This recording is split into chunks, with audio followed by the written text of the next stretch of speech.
My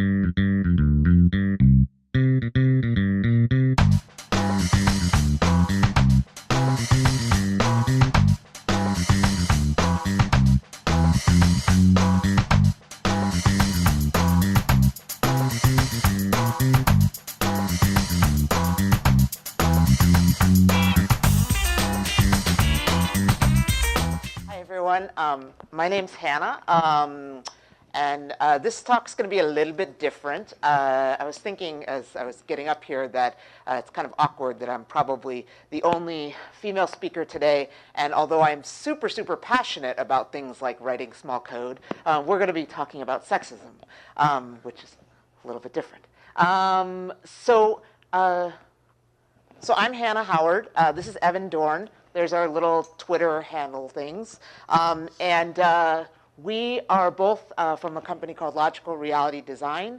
Logical Reality Design is one of LA's premier homegrown agile development shops. Or at least that's what I like to say. We're going to be giving a talk about addressing sexism.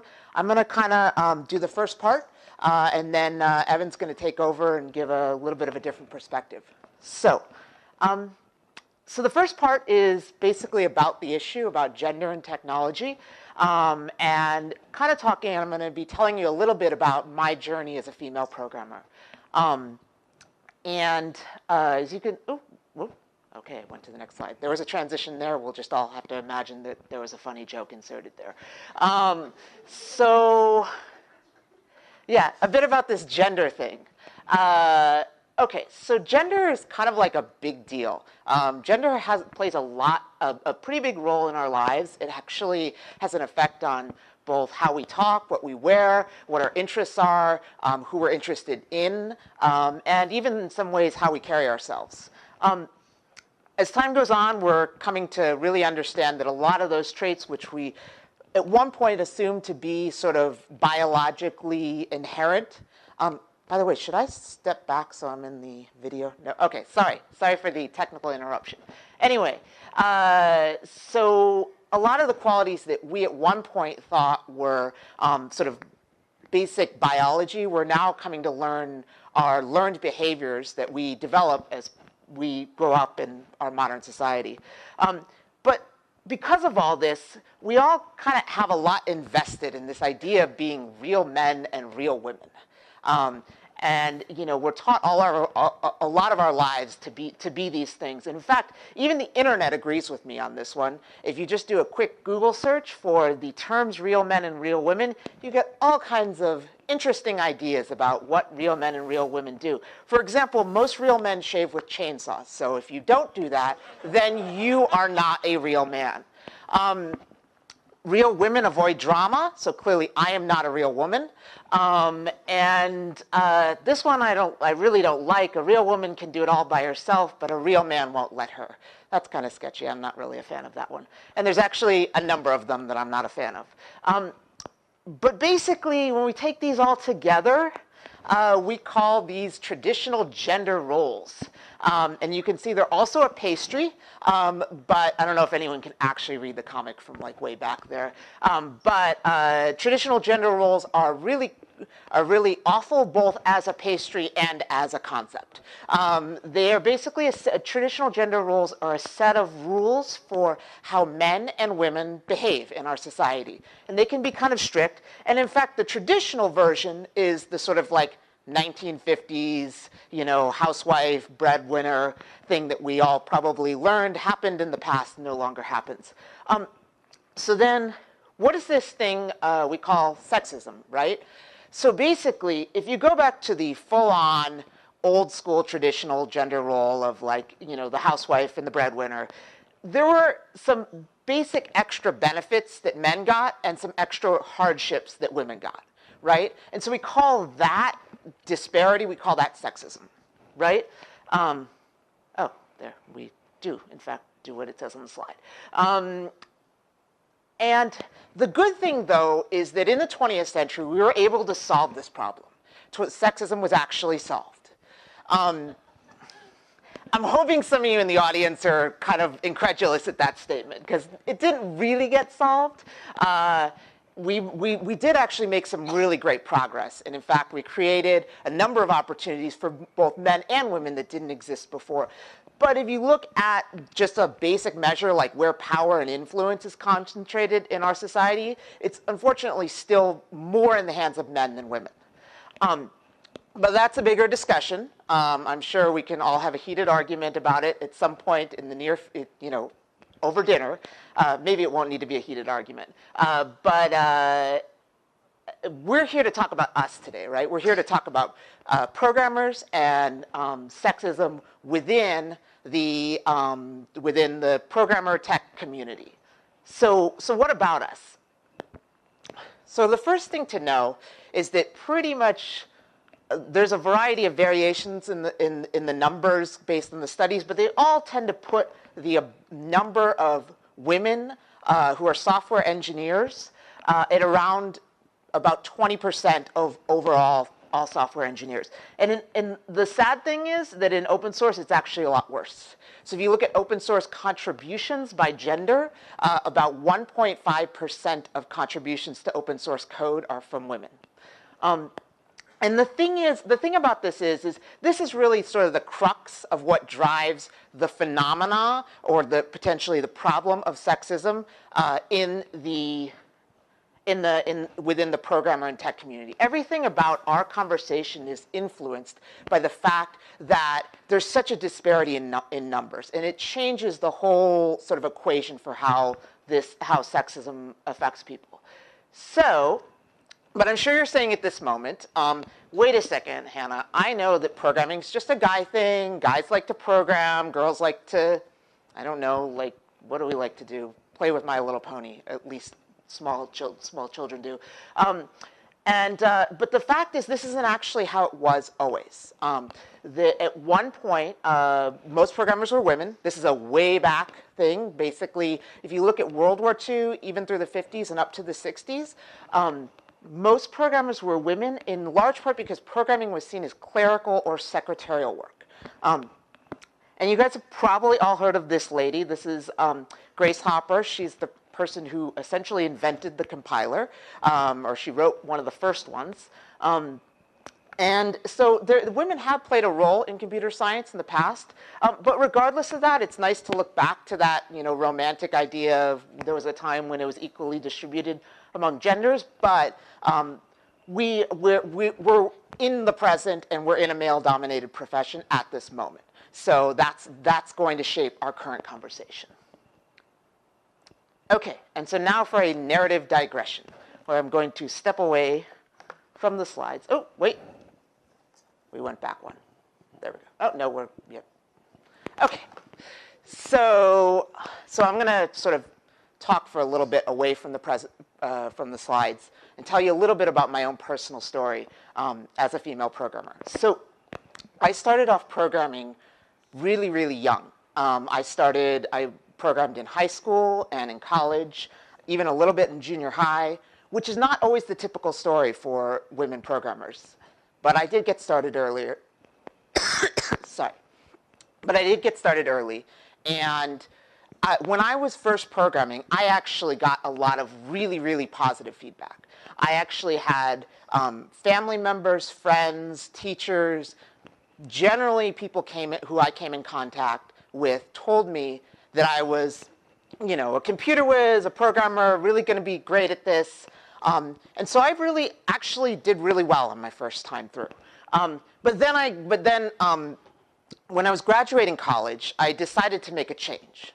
And I decided to leave programming, in part because I was like in my early 20s and feeling a lot of idealism about what I wanted to do with my life. So I went and worked in nonprofits. And I worked in nonprofits for about 10 years doing all kinds of things, including like totally non-technical things. I was at one point working in social services. I was working as an office manager. So I got completely away from it. And then when I was turning 30, particularly when the nonprofit income kind of didn't look like something I was going to live on my whole life, I came back to technology. And I started off actually as a computer repair technician at the Apple store, fixing Mac computers. So, and when I came back, I had a totally different experience. basically, when I was approaching people as a 30-something woman who they had no knowledge of the history of my own history, I got completely different reactions. And the reactions that I got were that basically I didn't know that much. And in fact, when I was working at one of the nonprofits, when I was sort of the in-house IT person, I had an outside consultant come in and tell me that I wasn't qualified to install a Mac computer, but that I could watch him. And when I was working at the Apple Store, and this didn't happen a lot, but it did happen, I would have periodically someone would either directly or implicitly ask to see a male technician. And that's something that's happened a lot to me. And the other thing is that even today, I mean, today I'm in the programming community, which certainly affords a basic level of status in terms of your abilities. But even today, when I'm at a meetup or anything, and I'm working with another woman doing like pair programming, I've noticed that whenever a guy comes over, they tend to, if they don't know us, they tend to immediately assume we're both beginners. And it's a really weird experience. So I'm going to throw one more thing in here. And this is kind of, so it wasn't just that I left and came back and had a totally different experience. And I'm going to share a little bit about myself. That's probably more than I've shared with a room of 200 people in a single moment before. I'm actually a transgender woman. So during that time, when I was away from programming, I transitioned from male to female. So when you look back at that different experience, the difference between how I was treated before and how I was treated after was the difference between someone perceiving a man and perceiving a woman. So for me, it was sufficiently different that it was quite shocking to me. I was not expecting that. So it's been a real process realizing what a phenomenon this is. Now, the other thing is, I've also noticed another thing that seems to happen to me a lot. When I go to any larger gathering of computer programmers, I've noticed that I get looked at. It's sort of like, it's not really a sexual thing necessarily. It's more just people's eyes kind of linger on me. And the way I read it is I read it as people sort of saying, sort of wondering, what are you doing here? Like, how did you get here? Why are you here? You don't necessarily belong here. And this could potentially all be in my head, but that's what I'm perceiving. And I think that it's something, when you look at the women in the room, I think it's something that, I think that they'll probably be familiar with this feeling of being an outsider. So that is kind of that's the narrative storytelling portion of the presentation. And, okay, we're back, good. No more personal sharing. Okay, so I want to take a moment to kind of connect my own personal experience with the problem in general of sexism. So so obviously I mentioned assumptions about ability, how good women are at programming. Assumptions about experience, and this can mean specifically assuming that you have to have started really early to be a programmer. Also can be you have to have, or all women didn't start that way, or all men did start that way. Definitely negative comments about women in general. I mean, these are more these sort of like generalizations where people have beliefs about women and the role they play in technology. They're all parts of the marketing department that are getting in our way, that type of thing. And then there's like, overly sexual language that doesn't belong in a professional setting. I mean, that's something I hear a lot. It's just, I think that this is something where, because there aren't a lot, it's something that becomes more okay, whereas in other career fields it wouldn't be okay. And then the last thing, and this isn't something I personally had to deal with as much, but I know a lot of women who have. Literally over lunch, people were mentioning experiences like this of harassment and unwanted sexual attention. And these are real phenomena. They do sometimes get very real and very serious, up to and including sexual assault. So, I want to step back and say, first of all, I don't think all guys are sexist. In fact, I'm willing to bet that most of the guys in this room are not sexist. In fact, I think very few are sexist, but the numbers that you know, the disparity in numbers between men and women in the programming community really affect how this dynamic plays out. I want to just do a real quick run through this sort of little animation that displays it. So if you assume that all men and all women, most of them aren't sexist, and a small few of them among both genders do sexist things towards the other gender. When you have a disparity in numbers, and we're going to watch this little animation play out, what you're seeing with these little arrows are basically people being sexist, right? And when it completes, all these little blues that are actually the women have all these arrows directed at them. And that's because there's so many more men and so fewer targets of women. And to the extent that women are sexist, they're diffusing over so many men. So how do we fix this?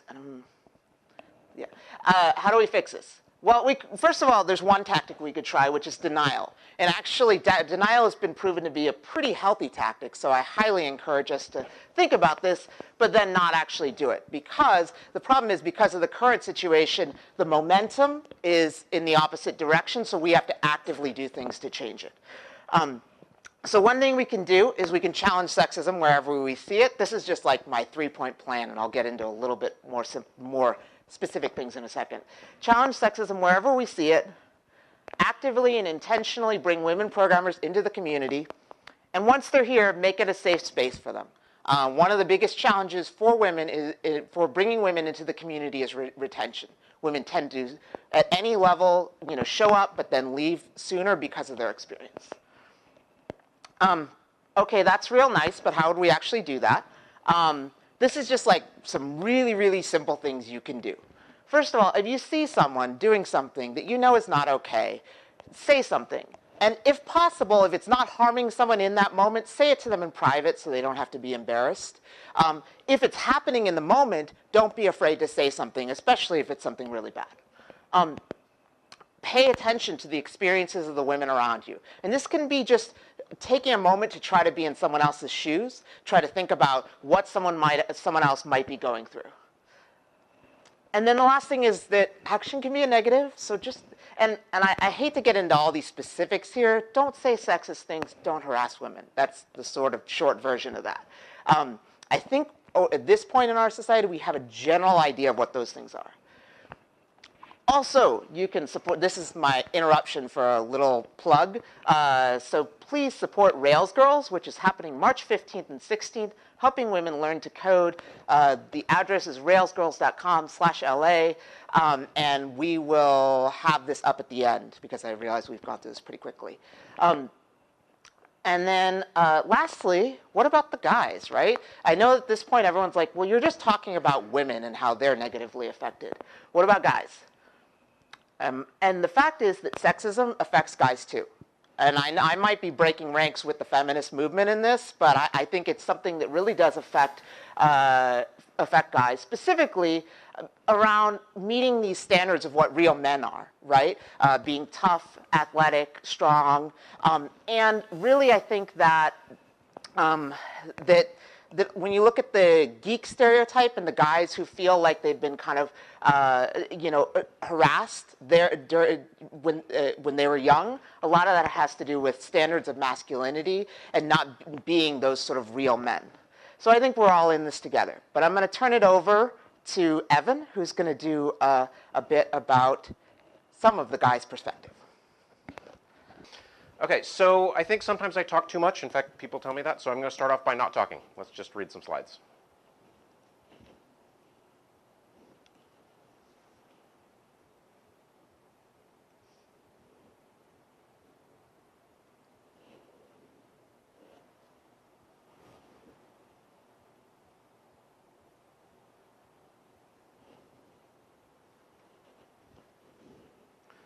So this is where I'm going with that. I want to talk about 6 reactions that men, including me, have to discussions of the issue of sexism. And I want to, sorry, I think it's a little loud there. I want to head off a criticism of a known problem with the presentation I'm getting, is that you might already be thinking this, that really, we're talking about sexism, and I, a guy, am going to get up here and talk to men about men's feelings. And that's really kind of screwed up, if you think about it. But there's a reason I'm going to do it, and there's a reason I'm taking this approach, and that's because we are all in this together, and we are, at present at least, a male-dominated community in the programming world, and things aren't going to get better unless the guys get better. And I include myself in this, by the way. So how are we going to get better? If we understand why we react the way we react and what that leads to in our behavior, that's the key to improving it. The more you know, right? So I've spent a fair amount of time thinking about this over the last couple of years, and I've spent a fair amount of time learning, and here are the things that have helped me understand the major reactions that I have. Reaction number one, objection. Not all men are like that. I guarantee that as soon as we started talking about this, most of the guys in the room started thinking that way. Excuse me. Certainly, I feel this way every time. I've said this, I've posted this online, and it is a really common reaction. It's really common because it's sort of a human universal. Where else have we heard variants of this? Have we heard that? Not all white people are like that. Or not all straight people are like that. Or there's even a struggle inside the feminist activist community right now where you see this statement posted online fairly frequently. I'll spare you the details of the struggle, but the truth is when a generalization is made about people's bad behavior, everybody reacts this way to that generalization. And why is it that we react that way? Why do we have this feeling? The reason is we want the world to be sort of good guys and bad guys. There's a clear distinction. In this case, that means, oh no, there we go, sexist and not sexist. And we all want to be in this category, right? Nobody thinks of themselves as a bad guy or bad girl or whatever. Where, of course, in reality, the world is more like this. We all grew up in this culture. We all have patterned behaviors. And we all have some shades of sexism. I absolutely include myself in this. So it's normal to have this reaction when you feel threatened by a generalization and you don't want to be lumped into the bad category. But there are reasons why you don't need to say it. And normally this plays out online. Like we all have this reaction in person, but then we get online, we're on Twitter, we're on a bulletin board, and that's when we feel safe actually saying it. But here's why you don't need to. The first thing, everybody knows this already, right? If everybody were a harasser, our world would be a lot worse off than it is. And secondarily, really everybody knows because everybody's saying it. So, you know, whenever a woman discusses an issue of sexism that has made her life difficult, I can guarantee you that 30 of us guys have already said this, and you don't need to add your voice to that chorus. Why are you doing it? Ultimately, what you're doing is you're changing the subject to this fear that you have of being lumped in with the bad guys. But it's a little impolite to take somebody else's concern and make it about you, because that's ultimately what you're doing, is you're expressing your own fear. Okay, so let's go on to reaction number two. If I can get my, there we go. So when people complain about unwanted sexual attention, which Hannah mentioned is something nearly every woman in the programming community has experienced, you get a series of reactions from guys that are along these lines. It's a compliment. You should be flattered by people telling you you're attractive or you know, hitting on you or whatever. Or isn't that why you wear makeup and nice clothes? Or you're overreacting. Or perhaps most commonly, I'd love it if that happened to me. I think this all the time, right? Like, I mean, guys don't get as much sexual attention, and that might really be nice to be on the receiving end of that kind of attention. But it's natural to think that way, but I want to give you some general life advice about this reaction. It's basically very important to never tell someone else how they should feel. It's natural to think about things from your point of view. If this happened to me, here's how I would feel. If I had done that, here's what I would mean by that. It's your point of view. Of course it's natural to think about your point of view, but your point of view is completely irrelevant to someone else's feelings. So this is universal life advice because it doesn't just apply to the issue of sexism in the programming world. It applies to all of your relationships. Telling someone else their feelings are wrong or their feelings are inappropriate is the fastest way to destroy any relationship. Right? Imagine your spouse comes home and they said, man, I really had a stressful day at work and I'm exhausted and tired and frustrated. And your answer is, well, you shouldn't be frustrated. That's not a useful thing to say. So work on listening to other people's perspectives and understanding that their feelings are what they are, and talk about things other than judging people's feelings. Okay, so reaction number 3. So we're having one of these discussions online, and I've told you you can't judge people's feelings, and you can't object to the generalization, and so you might have this reaction of, well, if I can't say this and I can't say that, then how am I supposed to respond to this discussion? Well, I think this all the time, so we suggest that often you don't need to say anything, right? When someone else is talking about their experiences, the most important thing you can do is listen to get their point of view. That's why they're talking about their experiences. Don't need to turn it around and make it about you. And, you know, Twitter isn't going anywhere, and this discussion thread is not going to end. The world's not going to end if you don't get your word in the discussion. The most important thing for you to do is to listen to what they're saying for their point of view, and to listen to how you're reacting. Think about what it means to have the feelings that you're feeling that make you want to react. And in those thoughts, you're going to understand more about yourself and hopefully more about how to build a healthier community where everybody's going to feel comfortable. Issue number 4. So this is a common one. I've thought this. It also ties into something that Hannah said. I'm a nerd. People picked on me my whole life. And believe me, I get this. I was the stereotypical nerd in junior high school. I got pantsed. I got my briefcase stolen, because yes, I carried a briefcase in junior high school. I got beat up, and so, you know, I can't oppress other people. I'm the one that society looks down on. Well, first of all, this isn't really true anymore. Think how many nerds are the richest people in our world. It's kind of cool to be a nerd now. But a lot of us did go through that, and it really was traumatic, and so it's natural to think about. And the reason we do is, again, it ties back to this binary thinking. We want there to be good guys and bad guys, and so there's these oppressors. Maybe they're the 1% or they're the Wall Street financiers, and they're oppressing everybody else. And of course, we can't put ourselves in that category. But of course, life doesn't work that way. It's not 2 categories. It's more like lots and lots of categories. You know, you've got color, and you've got wealth, and you've got, you know, body normativity and neuronormativity and physical ability and all sorts of other things. And it's quite possible for you to have advantages in one of these categories and disadvantages in the other category. In fact, almost nobody is advantaged in every category. And so absolutely, you can be a geek who was oppressed and still be a misogynist. That's completely possible. So try to think about how these different axes of advantages intersect in your life so that you're not trying to use one to justify bad behavior in the other one. This is something that I've had to learn a lot about in the last few years. Category number 5. So you'll often hear people making these arguments about, well, programming is a guy thing. And why is programming a guy thing? You'll hear a lot of evolutionary arguments. Well, women had to do childcare and cooking and keeping the home, so they evolved for multitasking, compassion, and detail, whereas men were single-mindedly aggressive and had to, you know, chase after game and that sort of thing. And that somehow this focus that men have, or the spatial abilities that men get from that, make them better programmers on average.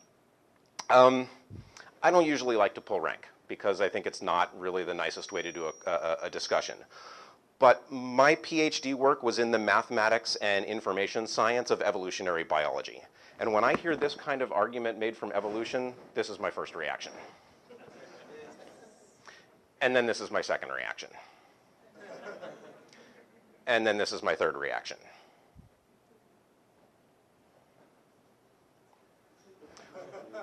That kind of argument is called an evolutionary just so story, where really what you're doing is using the language of evolution to justify what you already believe. And a point to other people like myself who are interested in evolution, a lot of people of that mindset accuse religious people of doing this all the time, saying you use your holy books to justify what you already believe. If you're making that kind of argument, that's exactly what you're doing with evolution. So think about that before you say it and make sure you have evidence to actually back it up. We can easily make up any kind of story. I could say that detail-oriented work that women had to do of gathering berries while handling a child, while doing all sorts of other things is like the multitasking that we have to do to handle our code and our specs and our browser and our documentation and bouncing back and forth, and the detail-oriented work of finding berries in the leaves and the pattern recognition you have to do that is a lot like, but the truth is that's just as much BS as saying that big game hunting prepared us for programming. The evidence really doesn't support any of this. We've all met programmers. Hannah is the best programmer I have ever hired. Thank you, Hannah. Women can be just as good programmers as men can.